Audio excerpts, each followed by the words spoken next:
Vamos a comenzar esta sesión que espero sea muy interactiva, donde puedan hacer preguntas, discutir un poco tal vez, buscando la aplicación correcta de la palabra discutir, que no es pelear. Discutir viene del latín discurrir, como discurre un río que va buscando la salida al mar.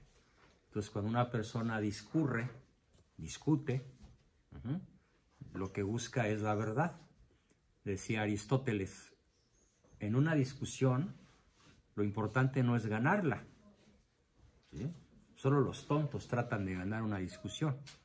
En una discusión de lo que se trata es de avanzar en el conocimiento de la verdad. Entonces declaro abierta una discusión sobre un tema candente, que es justamente el de las enfermedades mentales, que vulgarmente se llaman neurosis, psicosis, chifladuras, estar loco, demencia, que le faltan los tornillos, a veces no uno, sino toda la tornillería. Una recomendación que siempre doy cuando doy este tipo de charlas es que conviene manejarlas de buen humor. No le imprimo un tono tétrico, solemne, precisamente por su seriedad. Una de las características de las personas saludables, de las personas más sanas de toda la historia, es su gran sentido del humor y la capacidad para reírse de sí mismo. ¿Sí? Ya te lo dije, ¿no? Entonces, cuando una persona pierde el sentido del humor, aparte de los problemas reales que ya trae, pues asume otro peor, que es el mal humor. ¿Sí? Entonces, si por ahí se me sale algún chistorete, nunca una palabrota, pero un giro de lenguaje que nos pueda hacer reír, tal vez, es con toda la intención, no de caer en ligereza, sino de hacer menos pesado un tema que de suyo es sumamente pesado. Bien, entonces, hace rato cuando me preguntaron, ¿y eso qué es? Esa lámina que está ahí, en donde vemos a una chica con su pijama, tiene las manos ennegrecidas, ¿sí?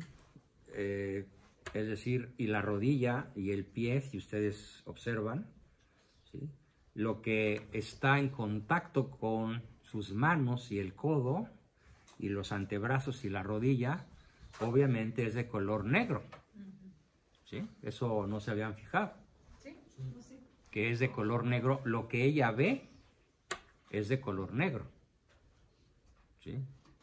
Y ese negro le queda impregnado en sus manos, en sus antebrazos y en su rodilla. ¿Esto qué significa? En general, las enfermedades mentales nos impiden ver la realidad como la realidad es. ¿Sí? Lo vemos negro. ¿Cómo ve la vida una persona deprimida? Horrible. ¿Cómo ve la vida una persona emocionalmente inconstante? Un bipolar. ¿Cómo ve la vida un paranoico? ¿Cómo ve la vida un esquizofrénico? Que ya incluso tiene alucinaciones auditivas, visuales, sinestésicas. ¿Sí? Podríamos simplificarlo con esta expresión: lo ve todo de color negro. Aunque si quitáramos ese negro, ¿sí? Si lográramos borrar ese velo negro o quitarlo de la vista de la persona, ¿qué aparecería? ¿Qué quedaría ante su vista? Si quitáramos ese velo negro, ¿qué podría haber? La realidad. La realidad.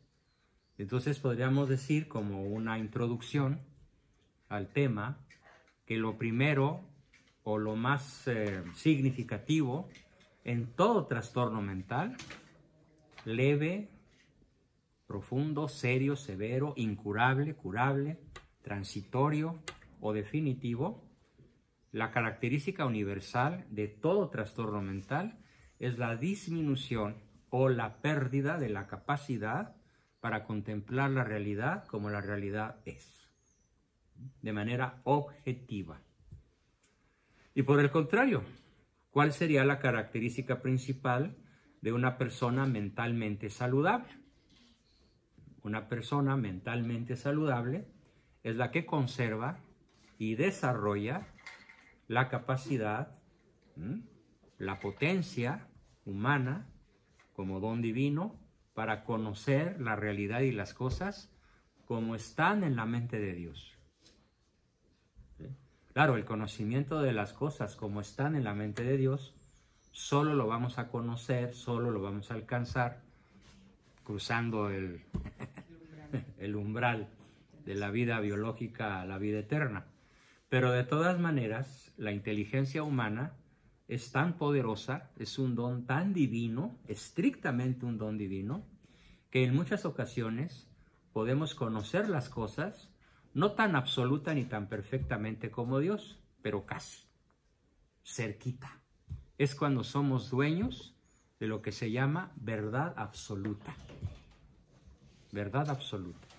De hecho, hay 5 grandes verdades absolutas, que son las primeras que pierde una persona que pierde su salud mental. ¿Cuáles son esas 5? Algunos autores hablan de 6, un poquito más. ¿Cuáles son esas 5 verdades absolutas indiscutibles a las que todos podemos tener acceso? Fíjense, por ejemplo, la primera, lo que es. No es lo que yo creo que es.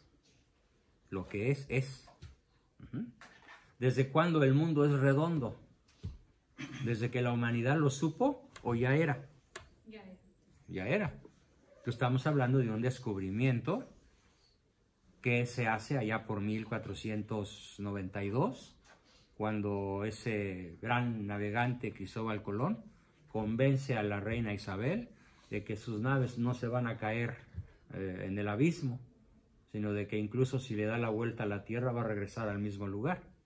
Él no lo logró, pero unos años después, exactamente en 1519, el año pasado hizo 500 años, 2 grandes navegantes lograron, basados en el conocimiento de la realidad, darle la vuelta a la tierra. Pero eran 2 o 3 entre miles de millones de seres humanos que no conocían la realidad. Entonces, la primera característica a la que todos tenemos acceso es justamente la que acabo de decir. Conocer las cosas como ellas son, porque lo que es. Esto lo pierde el neurótico, lo pierde el psicótico. A veces también el psicópata pierde esa maravillosa capacidad para conocer las cosas como ellas son. Bien. La segunda característica que está representado en este dibujo, en donde lo negro que ella ve le impide ver la realidad como ella es un principio universal, que se llama principio de causalidad. Las personas mentalmente saludables sabemos que todo efecto tiene una causa. Es universal. Todo efecto tiene una causa. ¿El mundo es causa de sí mismo o tuvo una causa? Pregunta. ¿Una causa? ¿Tú eres causa de ti misma o tienes una causa? Este teléfono que se mueve por sí mismo o tiene una causa. Pero ¿qué pasa con el neurótico, el psicótico y en general el que tiene problemas mentales serios, transitorios o definitivos?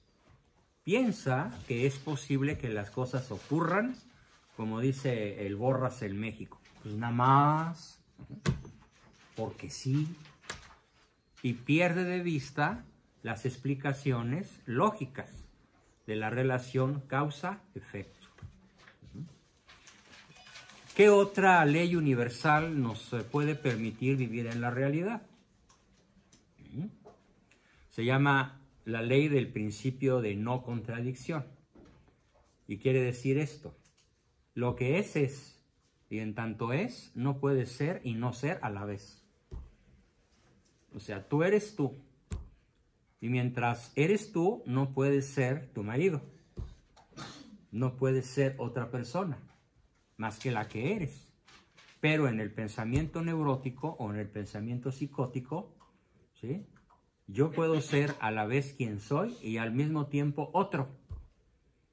Y vienen una serie de contradicciones tremendas, ¿sí?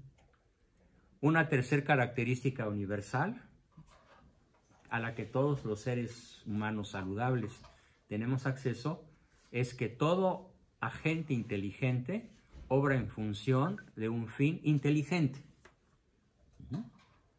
Sí, los seres inteligentes no obramos sin fines inteligentes. Todas las decisiones que tomamos tienen un fin inteligente. Entonces, ¿cómo obra el neurótico? Estúpidamente. Todo lo contrario. ¿Sí? Torpemente, tontamente. Porque ha perdido la capacidad, ya sea ligeramente, parcialmente, gravemente o totalmente, ¿sí?, de obrar en función de un fin inteligente. Entonces, ¿en qué conductas incurre? Pues en conductas verdaderamente absurdas, estúpidas, no como insulto, sino en el sentido más descriptivo de la palabra. Mata a alguien.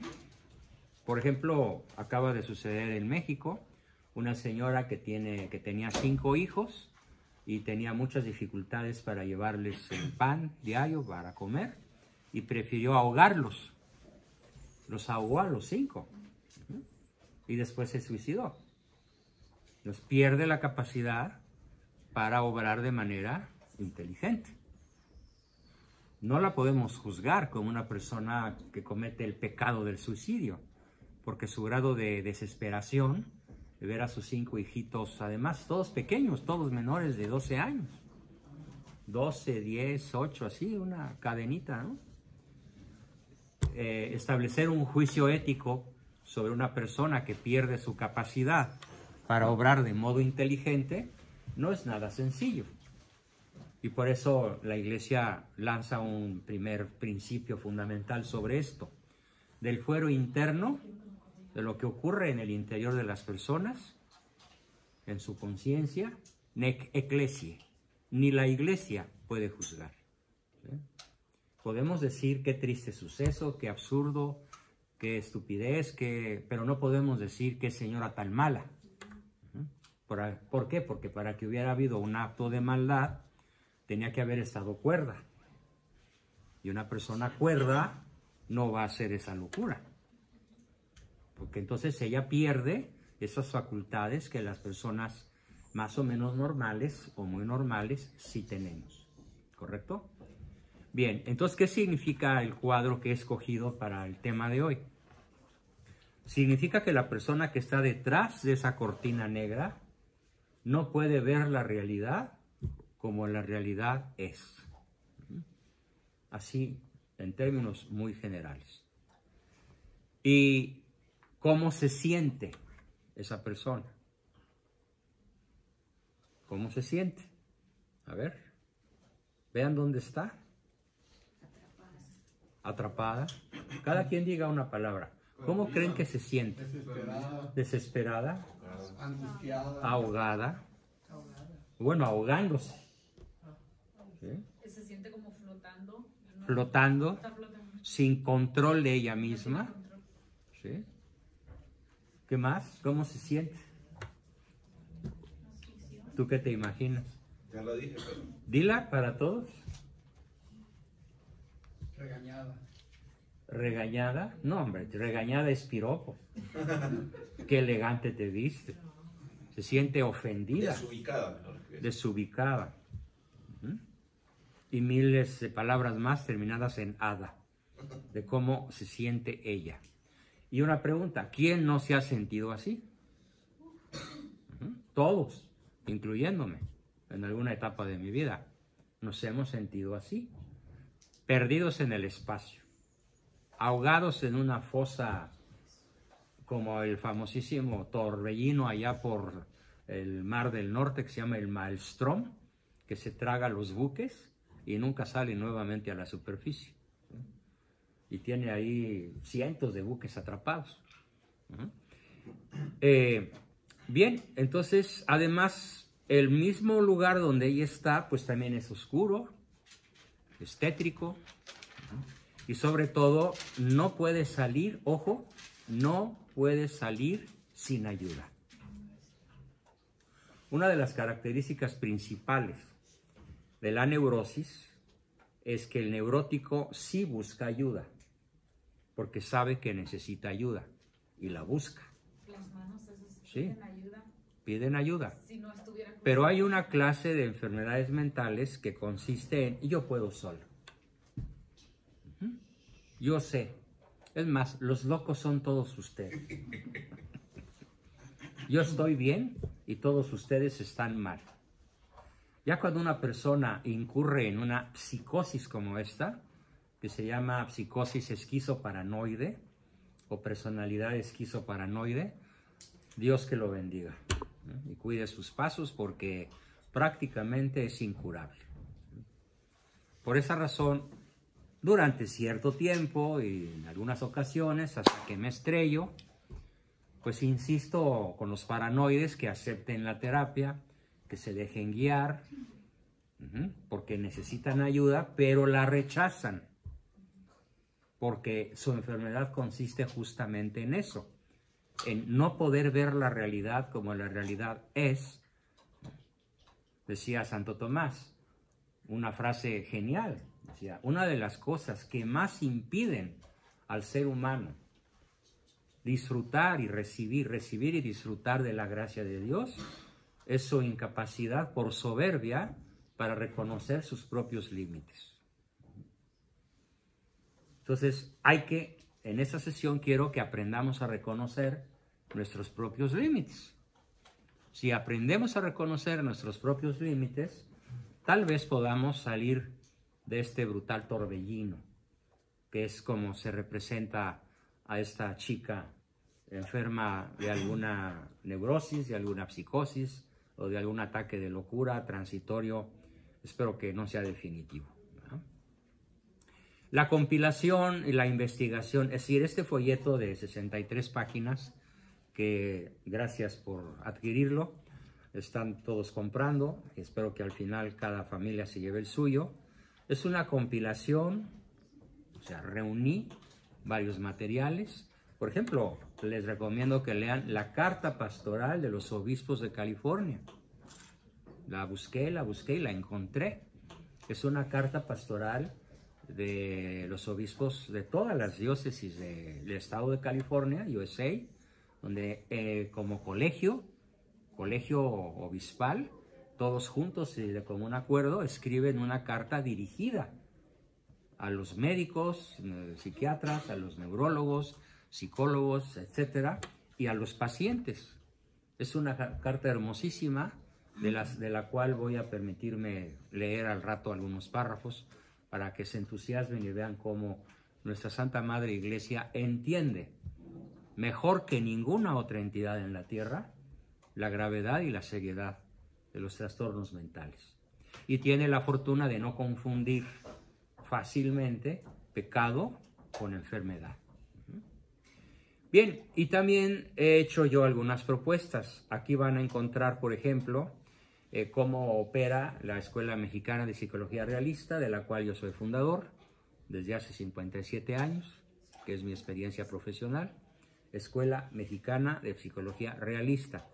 Hay unas 20 y tantas páginas de las 63 enfocadas justamente a explicarles yo con manzanitas, con pelos y detalles, cómo opera mi escuela cuando asume el caso de alguna persona que siente algunas de estas cosas.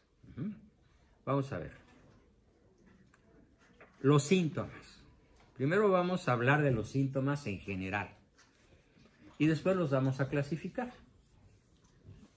Una persona emocionalmente doliente, emocionalmente enferma, en mayor o en menor grado, tiene sentimientos, vean el recuadro, ¿sí?, de tristeza o desánimo, más frecuentemente que cualquier otra persona. Y no es que se lo proponga. digamos que se ve asaltada, ¿no? Incluso está muy contenta, barriendo, cocinando, viendo un programa en la tele, yendo de compras, manejando, y de pronto se ve invadida por un sentimiento de tristeza y desánimo. Y con mucha prisa trata de llegar a su recámara y nada más tiene ganas de tirarse en su cama, ¿no? Y de desconectarse del mundo, ¿no? Un poco lo que dice esta caricatura Mafalda: pad en el mundo que me quedo bajad, ¿sí?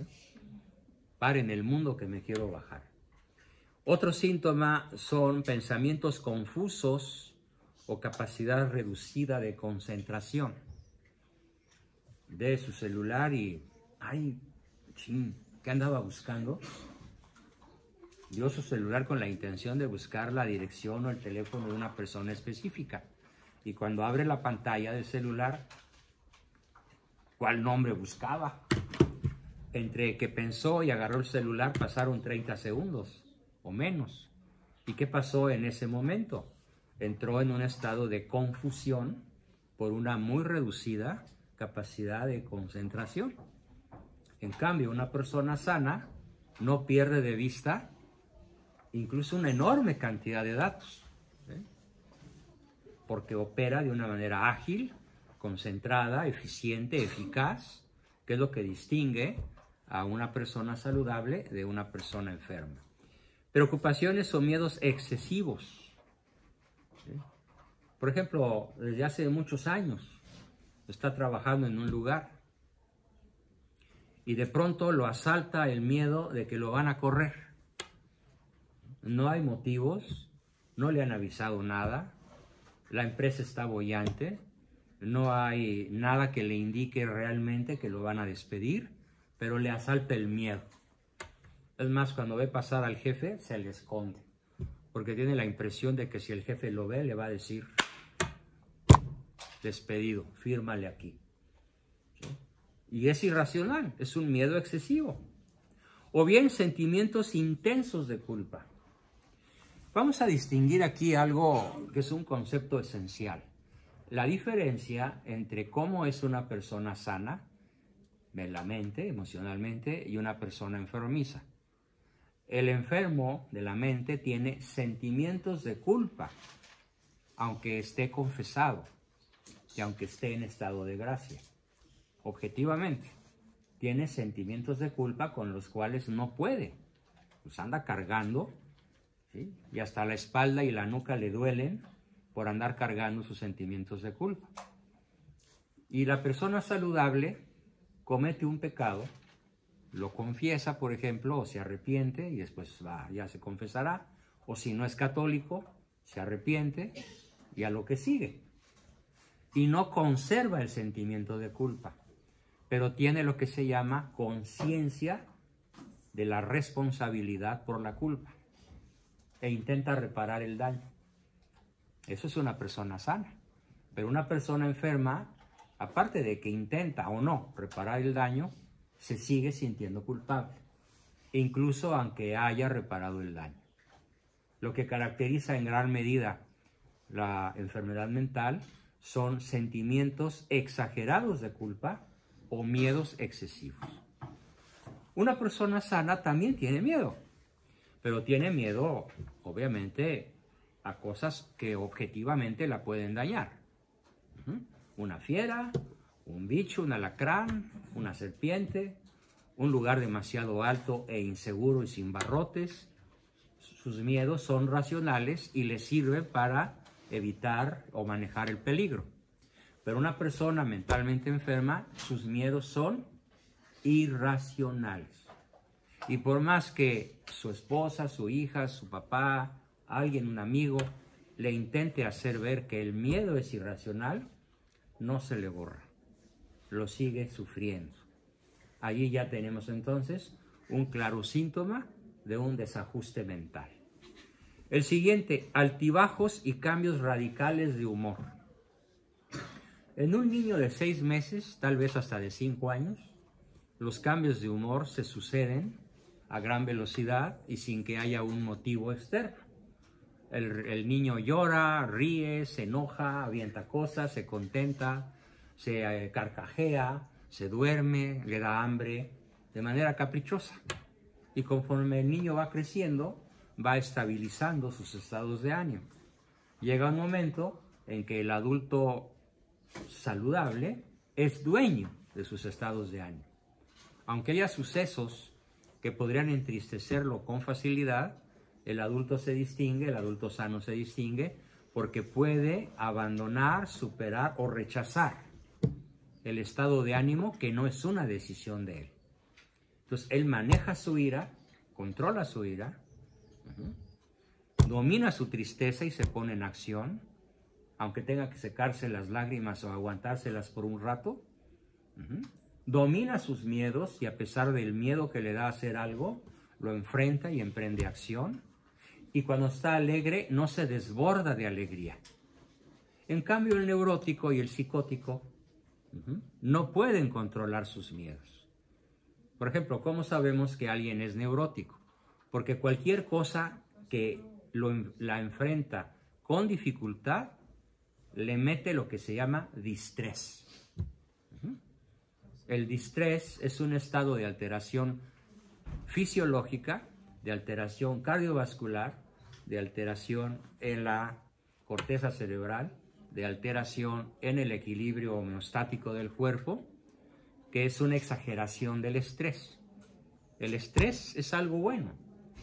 En un adulto normal o en un niño normal, el estrés está al servicio de la vida, de la supervivencia, de la autodefensa, de la adaptación. Y cuando esto se exagera, cae en el distrés y se paraliza. Entonces le dan, como decimos en lenguaje vulgar, le dan ñáñaras, lo atacan los nervios, se paraliza. Si es un portero que va a detener o intenta detener un penalti, el balón le dobla las manos y gol, o el balón le pasa por las rodillas y gol, o va a meter el balón a la portería según él. No hay portero, no hay defensa, está a 1 metro de la portería y le da un patadón y le pega al pasto, ¿no? ¿Sí? ¿Por qué? Porque está distresado. ¿Sí? Y el balón puede salir por encima de la portería. Yo he visto muchos espectáculos así muy bochornosos, incluso en futbolistas profesionales que están distresados por intensos miedos excesivos, miedo a perder, miedo al ridículo, miedo al despido, miedo al abucheo del público, miedo al pánico escénico y multitud de miedos más, ¿ok? Luego, otro síntoma. La persona neurótica o psicótica se aleja de sus amistades. No la quiero ver. No, que no venga. No, dile que no estoy. No, estoy muy cansada. Ay, no, qué pesado. No, que no ve. No quiero ver a nadie. Y se aísla. Y también sus actividades. Se vuelve faltista, se quiere ir temprano a casa, quiere llegar tarde, no disfruta lo que hace. ¿Por qué? Porque está con un trastorno mental más o menos severo. La siguiente, chequen esto, es muy importante. Cansancio importante, baja energía y problemas de sueño.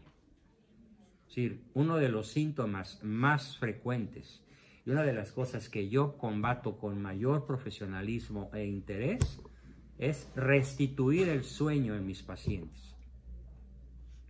Hay muchas maneras de lograrlo, algunas muy avanzadas. Hay algunos productos por ahí que recomiendo con singular energía. Uno de ellos, el que más me ha convencido, se llama Inmunocal, que te pone a dormir como angelito. Nomás cómpralo y hazle como la loción de Ma Evans, ¿no? Póntela para que funcione, ¿eh? Porque si no te la pones no funciona. Entonces, también sirve en ciertos tés, como el té de 7 azares, endulzado con miel de limón, miel de abeja. No uses azúcar, porque el azúcar te da mucha energía y te puede tener despierto toda la noche. Procura no tomar café 4 horas antes de dormir, porque el café es un psicodisléptico poderoso que altera el ritmo del sueño. Procura no comer, dormirte con la panza vacía y tomar muy poquita o ninguna agua, porque para que no tengas ganas de ir a hacer pipí, porque qué lata es tener que ir a hacer pipí cuando estás en la camita, ¿no? Entonces, una persona saludable duerme, si es un adulto productivo, un promedio bien dormido de 6 horas. Excelente 7 horas. Sin embargo, vemos algunos privilegiados que hemos logrado dormir como promedio 8 horas. ¿Sí? Y eso le da al cerebro una particular salud. Mientras mejor duermas, tu cerebro funciona mejor. ¿Por qué? Porque el cerebro se alimenta cuando duerme. Nosotros, el organismo, se alimenta cuando comemos y hacemos la digestión. Y cuando respiramos y cuando bebemos agua. Pero ¿a qué horas el cerebro come? ¿A qué hora el cerebro se alimenta? Cuando está dormido el sujeto. Y mientras más tiempo de sueño profundo tenga, su cerebro está mejor alimentado. Es una súper recomendación. ¿Y cómo va a ser su día? Con mucha energía, con muy buena memoria, con muy buena concentración, ¿sí? Con una enorme cantidad de cosas que va a poder hacer, a diferencia del neurótico que no va a poder hacer lo que hace una persona saludable. Otros síntomas, para que al rato vamos a hacer un ejercicio sobre estos síntomas: desconexión de la realidad. ¿Sí? He conocido aquí en esta zona en los últimos días, las últimas semanas, desgraciadamente, personas jóvenes sobre todo, 16, 18, 25 o menos de 30 años, que empiezan a oír cosas, ¿sí? Que empiezan a ver cosas que no existen. Claro, generalmente las alucinaciones están causadas por las drogas. Y de una vez quiero que vean la lámina que está hasta el final, para que cuando veas las barbas de tu vecino cortar, pongas las tuyas a remojar. Vean, esta chica, esta señora guapa, en el 2001 era ella. Abusa de la cocaína, comenzando por la marihuana, y ahora en el 2004, solo 3 años después, pues excluyo decir la descripción de en qué se ha convertido, ¿no? O por ejemplo esta, o esta otra, o vean, esta, o del 2000 al 2007, de un ciudadano que puede ser un ejecutivo, un actor, a una persona que parece de la era de las cavernas, ¿sí? Algo verdaderamente espantoso. Volviendo a lo que estábamos, en la lista de síntomas, los delirios generalmente están causados por abuso de drogas. Y para los que crean que la marihuana recreativa no hace daño, todas las imágenes que vimos hace unos segundos, así comenzar, consumiendo marihuana recreativa, de la que ahora en California es legal. ¿Sí? ¿Qué se nos viene? Un apocalipsis. Porque cada día más este tipo de personas van a pulular por las calles, por las avenidas, manejando, guiando, comprando, y por eso se explica en muchísimas ocasiones por qué alguien agarra un rifle y empieza a disparar. Y no porque alguien se la haya hecho, sino porque está viendo adversarios, está viendo invasores, está viendo marcianos, o está viendo fieras y hay que matarlas, ¿sí? O está viendo no quién se la hizo, sino quién se la pague. Eso ya son desconexiones de la realidad que se llaman delirios, paranoia o alucinaciones. Otro síntoma muy frecuente es que la persona mentalmente enferma tiene incapacidad para afrontar los problemas o el estrés de la vida diaria. El estrés de la vida diaria es la capacidad que nos permite trabajar. O sea, una persona sin estrés no puede trabajar. Pero una persona con exceso de estrés tampoco. Volviendo al ejemplo del portero, que en vez de detener el balón, le dobla las manos o se le pasa entre las piernas. Porque es tal su deseo de detenerlo que está distresado. Entonces, una persona distresada va manejando y choca. Una persona estresada va manejando y llega muy bien, porque el estrés le sirve. Pero si este estrés se convierte en distrés, se pasa altos, tiene accidentes, o cuando menos de milagro llega, ¿no? Bien. Y tenemos lo contrario al distrés, que es el eustrés. El estrés saludable que produce entusiasmo. El eustrés lo tenemos las personas que gozamos de cabal salud mental. Un enfermo mental nunca, en tanto esté enfermo, va a tener eustrés. A menos que sea una persona bipolar, y entonces cuando está en la cumbre de su bipolaridad, puede sentir eustrés, pero el terapeuta, el psicólogo, el psiquiatra, el neurólogo, el especialista en ciencias de la conducta, inmediatamente se da cuenta de que ese eustrés es falso. Le va a durar unos minutos, le va a durar unas horas, y sobre todo es un eustrés inmotivado. El eustrés motivado de la persona saludable es porque está centrado en una relación conyugal venturosa, en el éxito de las personas que ama, en las tareas bien hechas, en el logro de metas y objetivos, y eso naturalmente a cualquier persona le produce eustrés. Pero el éxito, ¿qué le produce al neurótico? Miedo al éxito. ¿Sí? Por ejemplo, acabo de conocer una persona en México que se sacó en la lotería 40 millones de pesos. Y ahora está que no duerme porque chin, me los van a robar. ¿Sí? ¿Y dónde los pongo? Además, si mis parientes se enteran de que me gané la lotería, me van a pedir dinero. Entonces, su esposa ya le dijo, dinero maldito.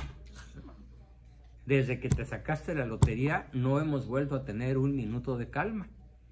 ¿Sí? Y el motivo de consulta es ese. ¿Sí? Todavía no sé qué le voy a decir. ¿O cuánto le va a cobrar? No, él determinó cuánto me va a pagar. ¿Sí? Él definió. Para que se le quite el estrés, doctor. Y por cierto, bastante codo. Como si no se hubiera sacado la lotería. ¿Sí? Pero bueno, lo acepté pues porque sí me interesa ayudarlo, ¿no? Entonces el asunto es que no tiene capacidad para afrontar los problemas o el estrés de la vida diaria. ¿Pregunta? Necesito un baño. Que le pregunte al padre. No, por eso fue yo también.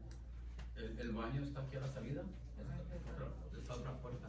Bien, el siguiente síntoma. Problemas serios para comprender y relacionar las situaciones y las personas. ¿Esto qué significa? Que la persona mentalmente enferma pierde el sentido de la relación causa-efecto. Y entonces incurre en lo que se llama pensamiento mágico. Tenemos ahorita en México un pejidente que tiene este grave problema psiquiátrico, aparte de otros muchos. ¿Sí? Y hasta le sacaron un meme que dice, si el presidente se divorcia, le va a echar la culpa a Calderón. Porque ¿quién tiene la culpa de todo lo que pasa en México? Los de la mafia del poder, los 3 presidentes anteriores que nos dejaron hecho esto un cochinero, los fifís, los conservadores, etcétera, etcétera, etcétera. Todo mundo tiene la culpa excepto él. Aunque haya tomado decisiones absurdas, decisiones verdaderamente fuera de la realidad, la pérdida para comprender y relacionar situaciones y personas es más que evidente. ¿Sí? Entonces tenemos un enfermo mental en la silla presidencial. Pero lo que más me duele y me asombra no es que él esté ahí, sino cómo lo pusieron ahí y quiénes lo pusieron ahí. Obviamente personas que se distinguen por no poder prever qué iba a pasar si lo ponían. ¿Sí? Es decir, perdieron la relación causa-efecto. Se tragaron ruedas de molino, confiaron tontamente, absurdamente, ¿sí? Irracionalmente en que las cosas iban a mejorar, y bueno, salimos de Guatemala y caímos en Guate mucho peor. Es una especie de Nicaragua, por no decir Venezuela, ¿no? El siguiente, problemas con el uso de alcohol o drogas. Cambios importantes en los hábitos alimentarios. ¿Cuáles son los dos cambios más dramáticos en los hábitos alimenticios de las personas neuróticas o psicóticas? Se llama bulimia. La bulimia, ¿sí? O un apetito feroz, o todo lo que come lo vomita porque se siente gorda. Les voy a contar qué tan serio es esto. Hace unos años, en la Universidad Iberoamericana, hubo un problema ingenieril muy serio. Resulta que todas las tuberías de los baños de mujeres de la universidad, estamos hablando de 60 baños, ¿sí? 60 baños con excusados, ¿sí? Donde las chicas iban a hacer sus necesidades, todas las tuberías estaban podridas de cobre. Y cuando los ingenieros hicieron el estudio de por qué había pasado eso, descubrieron la causa. ¿Cuál fue? El vómito de las muchachas. El ácido, no sé cómo se llama, pero los ácidos gástricos, ¿sí? Deben tener su nombre científico, destruyeron las tuberías. Las carcomieron. Y la solución fue cambiar todas las tuberías por tuberías de poliuretano, o sea, de plástico, que son insensibles al ataque de los ácidos gástricos, ¿eh? Y en cambio en la de los hombres no pasó nunca eso. O sea, las tuberías de los baños de hombres siguen desde las mismas de que se fundó hace 30 años, ¿no? Ese edificio en especial. Entonces, los cambios importantes en los hábitos alimenticios son más propios de las mujeres que de los varones. Cambios en el deseo sexual, que puede ser desde un deseo sexual desaforado, con el uso desaforado de pornografía, de prostitución, de chicas teiboleras, de gastarse fortunas enteras en espectáculos de orden sexual. De hecho, la pornografía en las computadoras es ya un azote mundial. Y, o bien al revés, la frigidez, la impotencia o la pérdida del apetito sexual, cualquiera de los dos extremos, es un síntoma claro de un trastorno mental. Otro muy claro síntoma de trastorno mental es el exceso de enojo, hostilidad y violencia. ¿Cómo sabemos que alguien es un neurótico? Porque fácilmente se enfurece. ¿Quién agarró mis cosas? Me lleva la fregada. Y ay señor, la señora, aquí están tus cosas. Pues ¿por qué las agarras, hija de tal por cual? ¿Sí?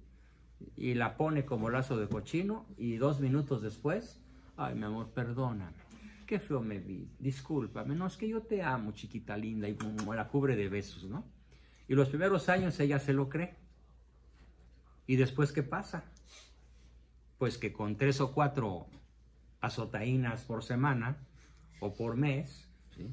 Con 3 o 4 explosiones cada mes y otras tantas pedidas de perdón, llega un momento en que ni su abuelita le cree.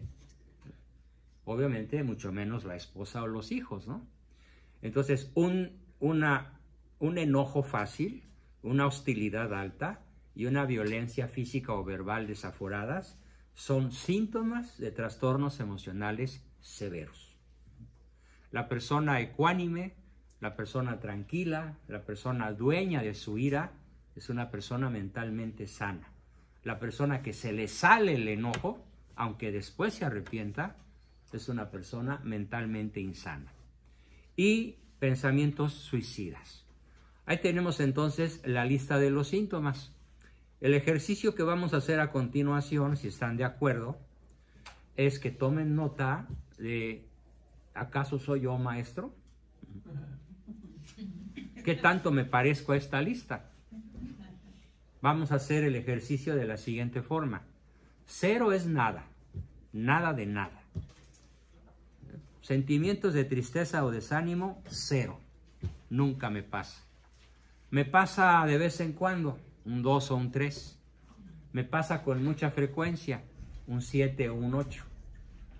Siempre estoy así, 10. ¿Sí? ¿Qué tal si lo hacemos? ¿Sale?